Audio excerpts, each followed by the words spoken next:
Good morning, everybody. It's an absolute pleasure to be here in Paris today. I arrived only this morning and have had a look around the exhibition hall, and the amount of innovation and energy around the place this morning has been absolutely fantastic to see. You do really get a sense that we are on the verge of an energy revolution at the moment, and it's a great time to be working in this area. I want to talk a little bit, very briefly, give you a very brief summary of a project that we're working on called the Dolphyn project. And this project is looking at the feasibility of generating hydrogen at scale from offshore floating wind. It's a very innovative project. It's one that is sponsored by the UK government, who see hydrogen as having a really key role to play in decarbonisation of heat and transport in the UK. ERM are leading the project, but we're working with our partners, Tractor Bollengy, their engineering team in Brussels, and Offshore Design Engineering, ODE, their engineering team in London. And also Tractor Bell are being supported by Principal Power on this project also. At the start of the project, we looked at three different ways of producing hydrogen at scale from offshore wind. Case one was what we call the Dolphyn concept, which is our own sort of design. It's integrated electrolysis and desalination on an offshore floating platform, with exporting hydrogen back to shore by a pipeline. We also looked at case two, which is a more traditional floating offshore wind platform connected to a centralized platform of electrolysis and desalination, and then a pipeline back from that centralized platform to the shore. And then case three, where it's more traditional offshore wind farm, electricity all the way back to shore, and electrolysis and hydrogen production at shore. So for those three different cases, we wanted to find out what was the most economically advantageous and also technically viable solution for producing hydrogen at scale. And we really wanted to look at scale in the gigawatts, so it's really quite big scale scenarios. So we developed detailed financial models for each of those cases. We went and spoke to 35 different companies, electrolyzer manufacturers, desalination unit manufacturers, turbine manufacturers, etc. Got a lot of costing analysis for all of the different components of each of those cases. And we also got them to project forward to 2035, which is the time when we would expect our hydrogen wind farms offshore at the sort of scale that we're talking about to be started. So we looked at a base case of a 10 megawatt turbine and a 20 by 20 array for a hydrogen offshore wind farm, so 4 gigawatt capacity hydrogen wind farm field. And when we put all of the analysis together, the findings we got in terms of the cost of hydrogen per kilogram are shown here on this slide. Case three, the one where you have the traditional wind farm with electricity back to shore and hydrogen production on shore, is the top line. That was the most expensive option. Case two, where you had centralized production platform connected to the offshore wind farm, that was the next most expensive. And the two cheapest options were the Dolphyn options. And we looked at two different designs there. One was a spar design, very similar to the high wind farm design. And the other one was a semi-submersible design, very similar to the Windfloat Atlantic project. So we looked at those two different designs. The one that came out the most economic of all was the semi-submersible option. So we took that option and we developed a concept design, and this is the design that has been developed. And just to tell you a little bit about how this works, this is a 10 megawatt unit. It takes seawater up on the left-hand side of the platform there. You can see just beneath the wind turbine. It takes 2 meters cubed an hour of water, seawater. That goes to a desalination unit. Potable water is taken from the desalination unit to the electrolyzer. The electrolyzer is powered by the turbine and exports hydrogen at 50 bar via a flexible riser to sea. But also in the design we have to have a standby power unit. It's very important. Obviously this facility isn't connected at all electrically to shore, so it's completely standalone. It has to be completely autonomous.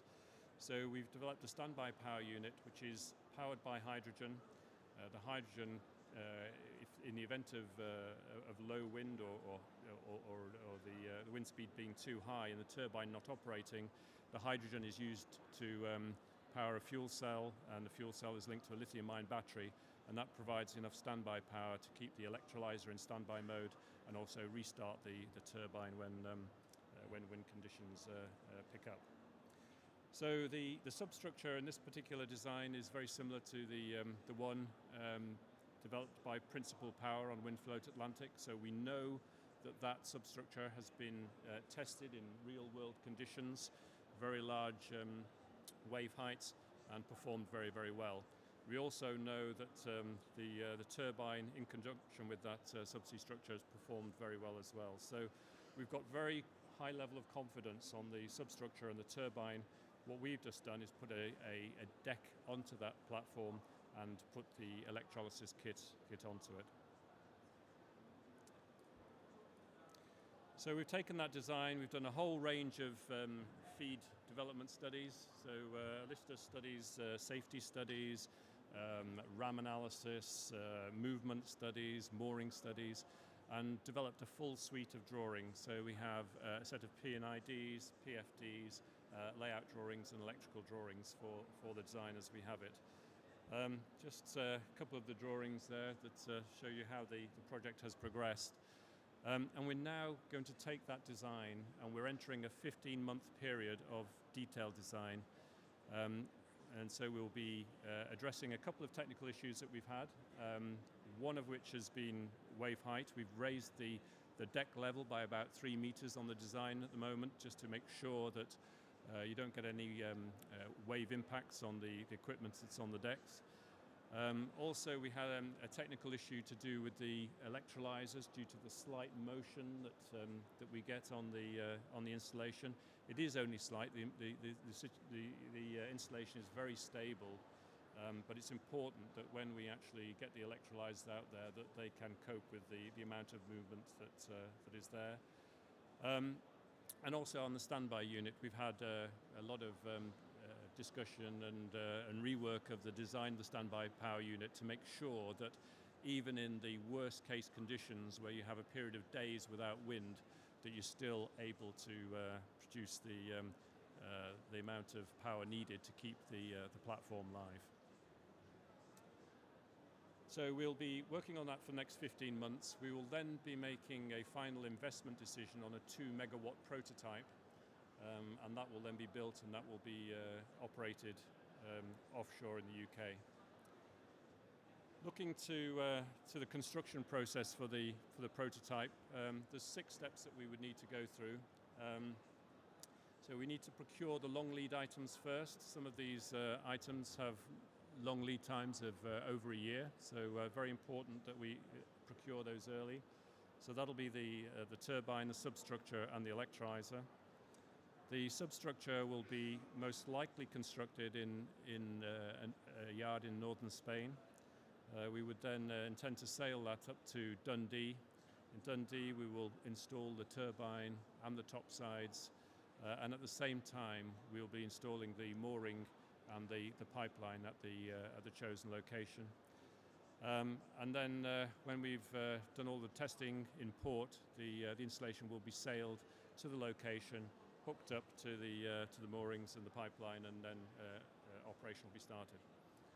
There's 2 pictures at the bottom here that are reproduced courtesy of Principal Power, and they show what a production facility for these types of installations might look like. We have a very firm eye on the development of a full-scale wind farm at the end of this process, and so it's very important that we start to look at the potential for serial manufacturing of substructures and putting the whole unit together, because these fields, 4 gigawatt field, will require 400 of these types of facilities. So to get the serial production and get the costs down will be extremely important.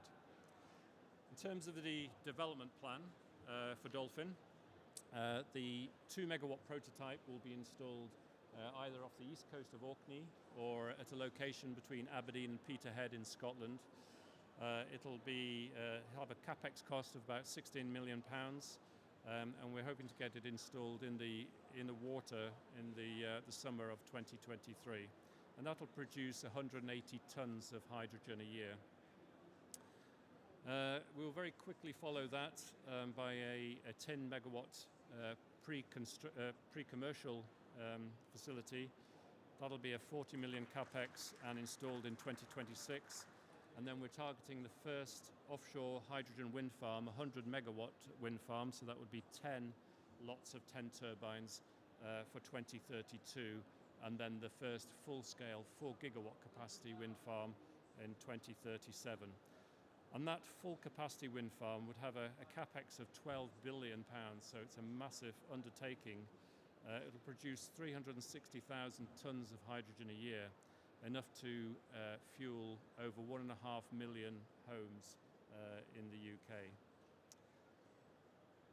And that's obviously one field in part of a bigger plan, and our eventual aim is to have a whole network of offshore hydrogen wind farms in the UK North Sea. Also, there are locations off the southwest of the UK, off Cornwall, where there are really good wind resources, and also offshore Wales. Dolphyn obviously is a deep water solution. The reason we've gone for a floating solution is because 80% of Europe's wind resource is in deep water.